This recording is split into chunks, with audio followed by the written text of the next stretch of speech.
Ini baru mantap. Setelah batalnya pertandingan Ciki ASEAN All-Star vs Manchester United, AFF dan FA salahkan PSSI. Tanpa terduga dan karena masih cintanya dengan Indonesia, Shin Tae-yong bela PSSI dan pasang badan. Bahkan Shin Tae-yong malah bongkar borok AFF dan FAM dalam membuat turnamen. Apakah ini sinyal Coach Shin akan latih timnas lagi? Simak fakta lengkapnya hingga selesai. Kejutan menggelegar. Maarten Paes mendadak menghilang dari laga panas lawan Cina. Emil Audero siap turun menggantikan lawan dengan aksi debut memukau. Penjaga gawang timnas Indonesia ganti sosok. Drama akumulasi kartu ini bikin situasi makin tegang. Emil Audero yang dulu hanya pemanas bangku kini diambang sorotan panggung utama. Apakah ini awal perjalanan heroik sang kiper berdarah Lombok untuk jadi tembok terakhir Garuda? Simak beritanya hingga selesai. Gempar. Bek timnas Indonesia ini diburu klub-klub besar Eropa, dari Italia sampai Spanyol siap. Gelontorkan uang demi dapatkan tanda tangannya Hilgers. Bukan lagi sekadar pemain, dia kini jadi komoditas panas di bursa transfer dunia. Siap-siap kaget karena nama-nama klub raksasa yang mengincarnya. Bukan main-main. Apa yang membuat pemain ini jadi rebutan elit Eropa? Ini fakta mengejutkannya. Serta beberapa berita timnas Indonesia hari ini. Selengkapnya hanya di Zona Timnas Indonesia.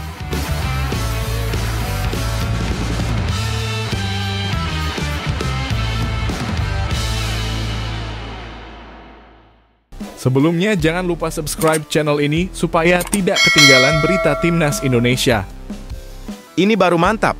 Setelah batalnya pertandingan Ciki ASEAN All-Star vs Manchester United, AFF dan FA salahkan PSSI.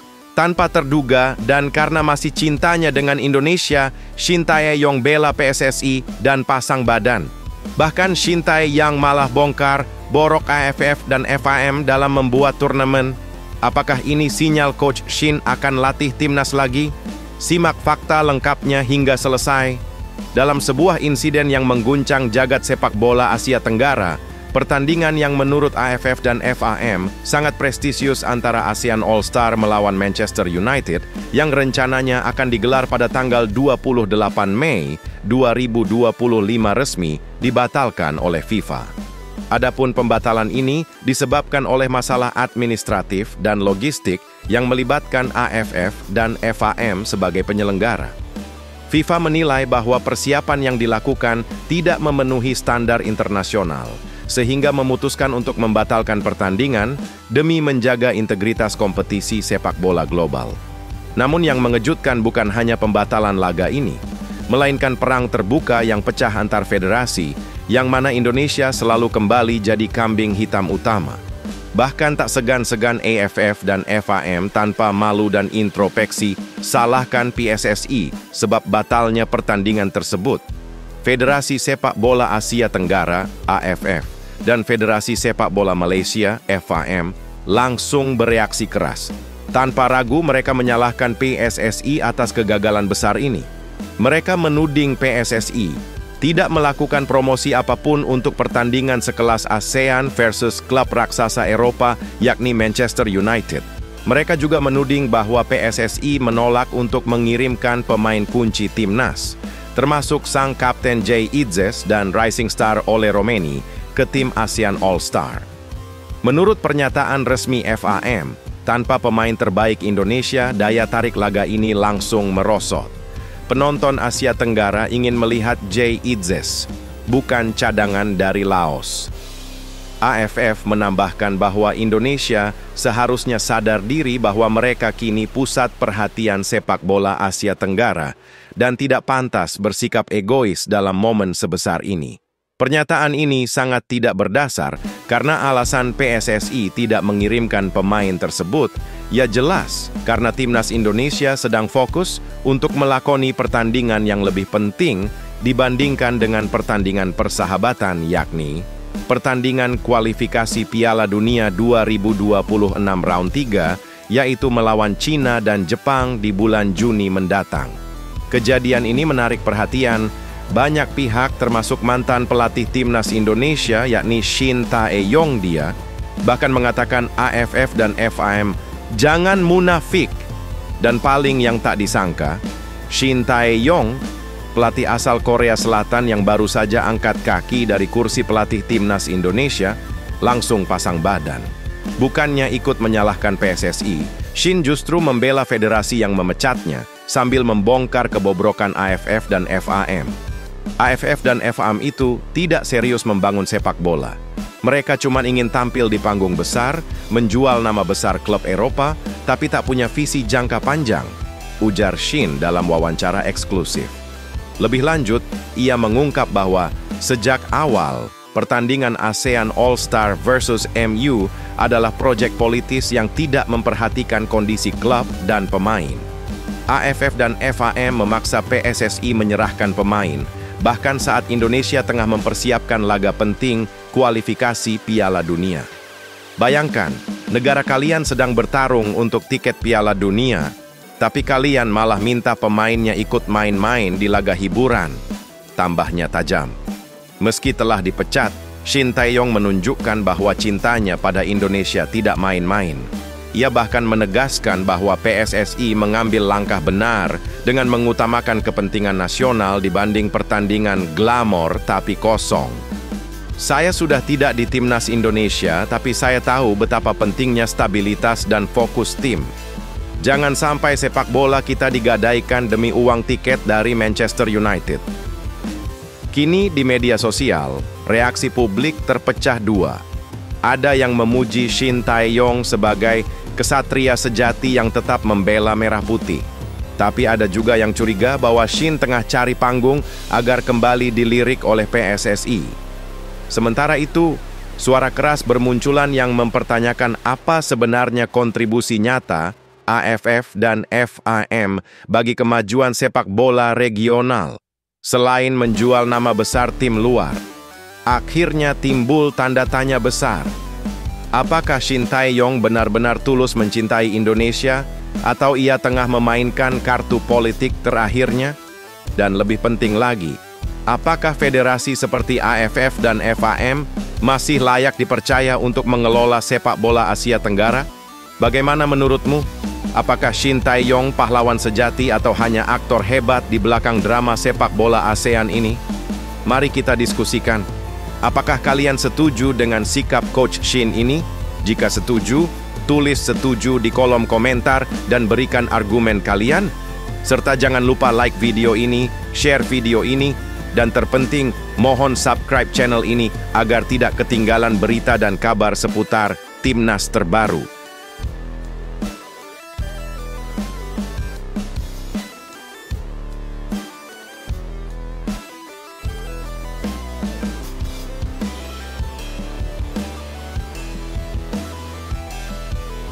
Kejutan menggelegar.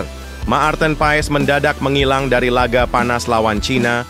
Emil Audero siap turun menggantikan lawan dengan aksi debut memukau. Penjaga gawang timnas Indonesia ganti sosok.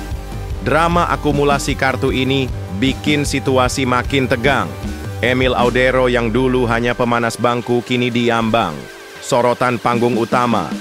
Apakah ini awal perjalanan heroik sang kiper berdarah Lombok untuk jadi tembok terakhir Garuda? Simak beritanya hingga selesai.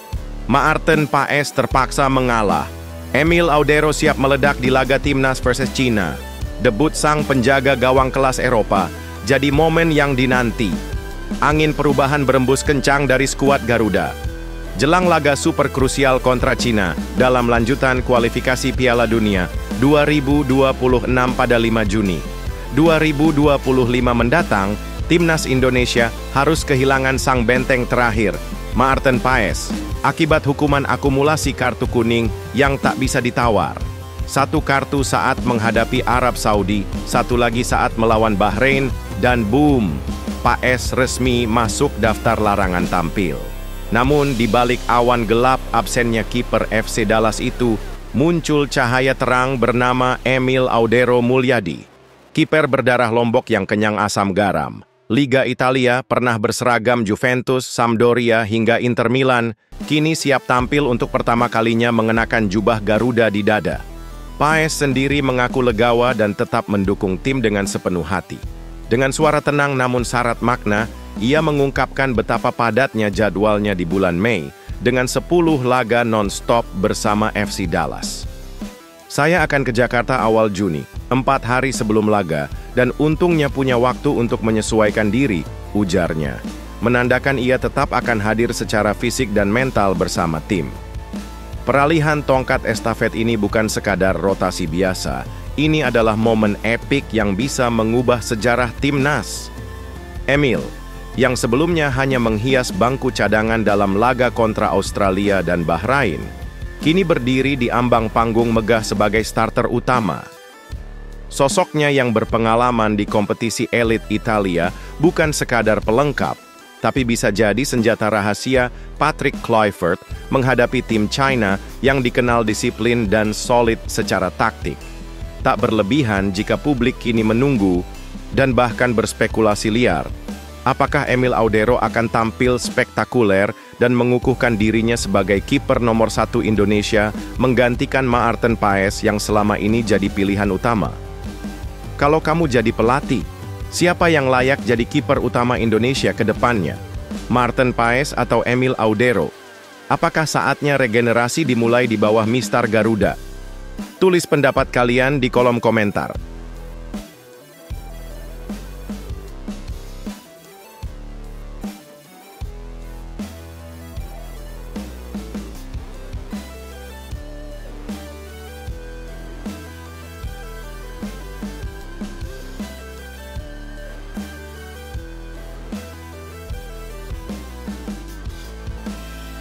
Gempar.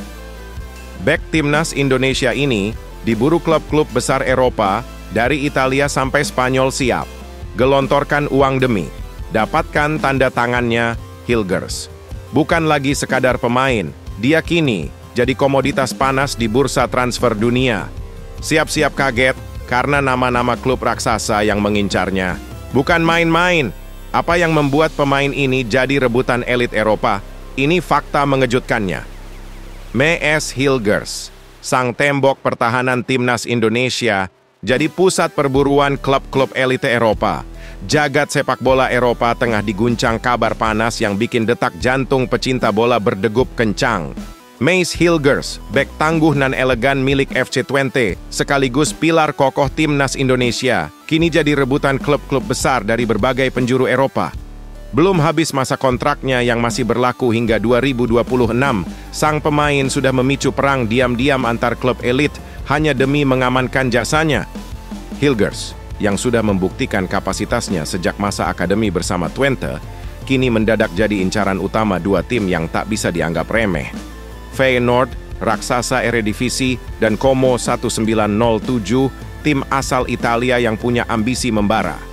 Meski musim ini ia sempat bergelut dengan badai cedera, semangat dan performanya bangkit layaknya Phoenix dari abu, kembali menancapkan namanya sebagai sosok vital di lini pertahanan The Tukers. Laporan dari Football Transfers menabuh jenderang perang transfer dengan mengungkap, Hilgers sangat mungkin tinggalkan FC Twente akhir musim ini. Usianya baru 23 tahun, tapi sepak terjang dan potensi emasnya bikin klub-klub langsung jatuh cinta. Bahkan dalam bursa transfer Desember lalu, Sevilla FC, PSV Eindhoven, dan Bologna FC masuk radar sebagai peminat serius. Tak mau terlalu terbuka, sang agen Sarika memilih main aman dan hanya memberikan sinyal misterius. Ada beberapa pembicaraan dengan klub-klub peminat, masih terus berjalan, tapi belum ada keputusan final. Pernyataan itu cukup untuk membuat para pengamat transfer semakin penasaran dan menduga-duga siapa yang akan keluar sebagai pemenang dalam perburuan gila ini. Dengan 22 pertandingan musim ini, ditambah 1 gol dan 1 assist, kontribusi Hilgers sudah lebih dari cukup untuk bikin pelatih manapun mabuk kepayang. Dan jangan lupakan satu fakta paling mengejutkan. Namanya bisa semakin melambung tinggi jika sukses membawa timnas Indonesia menembus putaran akhir kualifikasi Piala Dunia 2026. Sebuah skenario yang bisa membuat nilainya melonjak drastis. Menurut kamu, apakah Miss Hilger sebaiknya memilih klub besar untuk mengasah kariernya atau justru tim menengah agar dapat jaminan bermain reguler? Tulis pendapat kalian di kolom komentar.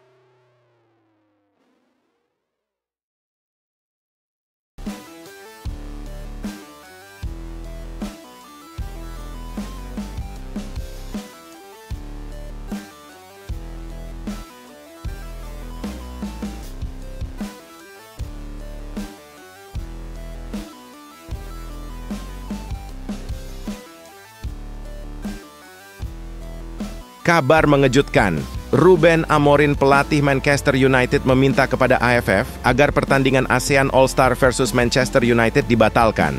Semua karena pelatih MU melihat pertandingan Vietnam versus Indonesia di Piala AFF. Dia bahkan menyebut itu bukan pertandingan bola tapi pertarungan bebas. Vietnam tidak bermain sportif dan terkesan kasar. Simak penjelasannya hingga selesai. Dalam waktu dekat Manchester United akan dijadwalkan menghadapi laga spesial melawan ASEAN All-Star. Pertandingan ini rencananya akan digelar pada tanggal 28 Mei 2025 di Stadion Nasional Bukit Jalil, Kuala Lumpur, Malaysia. Laga tersebut tentu menyedot perhatian banyak pihak mengingat atmosfer persaingan di kawasan Asia Tenggara yang tentu selalu panas. Menariknya baru-baru ini muncul sebuah momen yang cukup menghebohkan. Pelatih Manchester United, yakni Ruben Amorim, yang terkenal dengan ketelitiannya dalam mengamati pertandingan, diperlihatkan sebuah video yang memperlihatkan laga dari ajang Piala AFF. Namun reaksi dari Ruben Amorim sangat mengejutkan. Dalam video tersebut banyak cuplikan permainan yang sangat kasar, terutama yang dilakukan oleh pemain Vietnam. Mulai dari tackle keras, pelanggaran brutal hingga insiden-insiden yang melanggar aturan terlihat begitu keras. Sang pelatih sangat terkejut melihat bagaimana tensi pertandingan di atas lapangan dan bahkan menimbulkan aksi-aksi yang bisa membahayakan pemain lawan. Peristiwa ini pun semakin memperkuat pandangan bahwa persaingan di kawasan Asia Tenggara bukan hanya sekedar pertarungan taktik saja, akan tetapi juga kekuatan fisik dan mental. Duel Manchester United versus ASEAN All-Star ini pun diprediksi akan berlangsung dengan intensitas tinggi, mengingat banyak pemain yang ingin membuktikan diri tinggal. Bagaimana para pemain bisa menyalurkan energi dengan cara yang lebih sportif di lapangan. Namun, di sisi lain pelatih Manchester United, Ruben Amorim, menunjukkan rasa kecewanya pada tim ASEAN All-Star. Ia tidak hanya mengkritik keras pada gaya permainan kasarnya lawan, tetapi juga menyoroti sikap tidak sportif yang ditunjukkan pemain Vietnam. Menurutnya banyak pelanggaran yang seharusnya tidak terjadi dalam sebuah pertandingan, apalagi beberapa pemain lawan dinilai sangat membahayakan anak asuhnya. Dengan nada tegas, sang pelatih menyebut, perilaku seperti itu tidak layak ada dalam sepak bola profesional, bahkan ia mengungkapkan kekesalannya dengan menyatakan pemain-pemain yang menunjukkan sikap yang kurang ajar seharusnya mendapatkan sanksi berat, bahkan seharusnya dilarang bermain di level profesional. Dalam pandangannya, pertandingan yang seharusnya menjadi ajang pemanasan malah berubah menjadi ajang adu fisik yang tidak perlu. Tidak sampai di situ, ia juga meminta pada penyelenggara mempertimbangkan untuk membatalkan pertandingan lebih awal demi menjaga keselamatan dari anak asuhnya. Ia menilai tidak ada gunanya untuk melanjutkan laga bila atmosfer pertandingan sudah diwarnai dengan permainan keras yang berujung fatal. Sambil menggelengkan kepalanya, Ruben berkata dengan nada geram, "Ini bukan pertandingan sepak bola melainkan pertarungan bebas," ujarnya tegas. Turnamen AFF memang sudah terkenal sebagai ajang yang banyak menimbulkan kontroversi. Terutama gaya pemain yang terkesan berlebihan, tak jarang pertandingan diwarnai dengan aksi-aksi kasar yang berujung pada sidera serius dari pengamatan banyak pihak. Sebagian besar insiden ini justru kerap melibatkan pemain dari Vietnam, Malaysia, dan Thailand, dengan Vietnam yang menempati polling paling tinggi dalam hal perbuatan yang tidak sportif atau netizen Indonesia menyebutnya dengan sepak bola tarkam. Sementara Indonesia selalu bermain fair play dan bahkan selalu dirugikan dalam hal permainan yang tidak sportif atau cenderung kasar.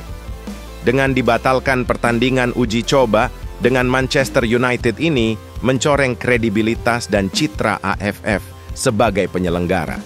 Bukan cuma citranya saja yang tercoreng, bahkan FIFA sedang melakukan investigasi terkait pernyataan Ruben Amorim tersebut. Bila AFF benar-benar mendapatkan hukuman dari FIFA, maka kompetisi ini berada di ujung tanduk. Dan setujukan kalian apabila turnamen Piala AFF ini dibanet oleh FIFA? Jika setuju, maka silahkan like video ini dan komen setuju di kolom komentar dan berikan alasannya. Dan jangan lupa subscribe channel ini agar tidak ketinggalan berita tentang Timnas Indonesia.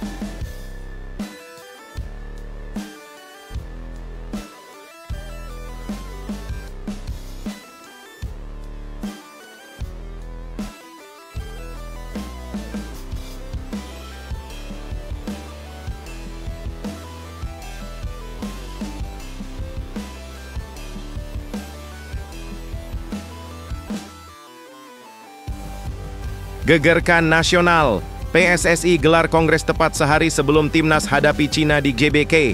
Apa Erick Thohir sembunyikan? Apakah ini strategi jenius atau akal-akalan anggaran? Tiket pesawat tak lagi dibeli demi efisiensi yang menggemparkan. Siap-siap dibuat terkejut dengan dalih, tak terduga di balik keputusan nekat. Ini, simak faktanya. Dalam langkah yang mengejutkan jagat sepak bola nasional, PSSI secara blak-blakan memutuskan untuk menggelar kongres tahunan hanya sehari sebelum pertandingan maha penting antara Timnas Indonesia melawan Cina. Ketua Umum PSSI Erick Thohir tak ragu menyatakan bahwa keputusan ekstrem ini diambil demi satu alasan, efisiensi. Ya, efisiensi, sebuah kata yang tiba-tiba menjadi dalih sakti di balik langkah yang membuat banyak pihak bertanya-tanya. Strategi brilian atau hanya akal-akalan hemat anggaran? Pertandingan penentuan pada grup C kualifikasi Piala Dunia 2026 yang akan digelar di Stadion Utama Gelora Bung Karno, Kamis 6 Juni 2025, pukul 20.45 WIB, seolah menjadi bonus tontonan bagi ratusan perwakilan PSSI dari seluruh penjuru negeri. Sehari sebelumnya, tepatnya Rabu 5 Juni 2025, para pemangku kepentingan sepak bola tanah air akan berkumpul dalam kongres penuh keputusan penting di Jakarta, yang kabarnya akan menentukan arah masa depan sepak bola nasional. Di balik atmosfer serius itu, terselip niat terselubung untuk menyambung kongres dengan laga panas, menghindari pengeluaran ganda seperti tiket pesawat dan biaya penginapan berulang. Kami ingin efisiensi, daripada bolak-balik harus bayar tiket pesawat dan hotel, ujar Erick kepada awak media, seakan menyulut kontroversi baru. Tapi pertanyaannya, apakah sepak bola nasional layak diperlakukan sekadar alat penghematan anggaran? Ataukah ini adalah langkah jenius yang menyatukan strategi dan hiburan dalam satu paket hemat? Satu hal yang pasti, Erick Thohir berharap kongres ini tak hanya sukses secara administratif, tapi juga jadi batu loncatan untuk menjadikan Timnas Indonesia sebagai simbol pemersatu bangsa yang hakiki, meski dilakukan dalam waktu yang super mepet. Berikan komentar kalian.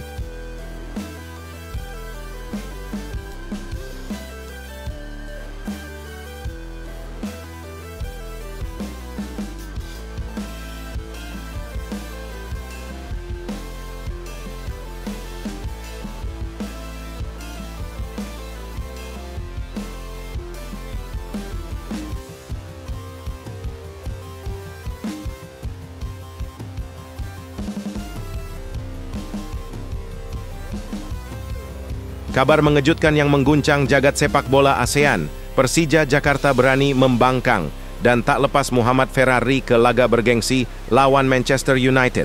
Apakah ini tanda perseteruan diam-diam antara klub dan PSSI? Erick Thohir akhirnya angkat suara, tapi jawabannya bikin netizen makin penasaran. Benarkah Indonesia akan absen di pertarungan ASEAN All Stars melawan raksasa Premier League? Simak beritanya hingga selesai.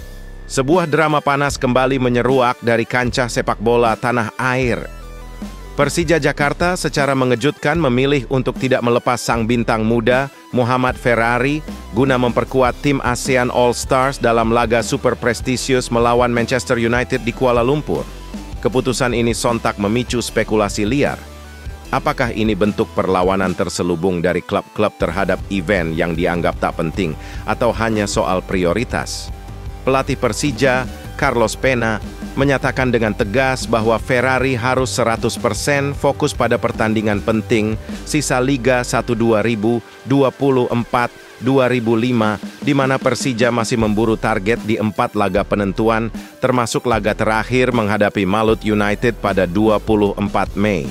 Menambah panas suasana, ASEAN All-Stars dijadwalkan menjamu Manchester United hanya 4 hari setelah laga tersebut.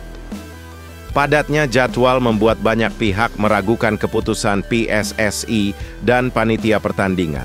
Tak hanya Indonesia, negara lain seperti Malaysia dan Thailand pun ikut-ikutan tak mengizinkan pemain andalannya tampil melawan Setan Merah. Nama-nama besar seperti Haziq Nazli, Dominic Tan, dan Nicolas Mikkelsen pun dicoret karena tak mendapat restu klub. Membuat komposisi tim ASEAN All-Stars semakin dipertanyakan kualitasnya. Hingga kini hanya tersisa 13 pemain, sementara 2 nama dari Filipina dan Singapura masih jadi teka-teki publik. Di tengah kabut kontroversi ini, Ketua Umum PSSI Erick Thohir memilih bersikap diplomatis. Ia mengaku belum tahu pasti apakah Ferrari batal bergabung atau tidak, namun menegaskan bahwa keputusan sepenuhnya ada di tangan klub. Pemain itu milik klub, jadi harus ada izin. Itu hak mereka, ujar Erick. Meski demikian, Erick memastikan persoalan ini akan dibawa ke Badan Tim Nasional untuk diputuskan lebih lanjut, termasuk soal kemungkinan Indonesia tidak mengirimkan wakil ke ajang bergengsi tersebut. Akankah ini menjadi awal dari gesekan serius antara federasi dan klub-klub elit tanah air?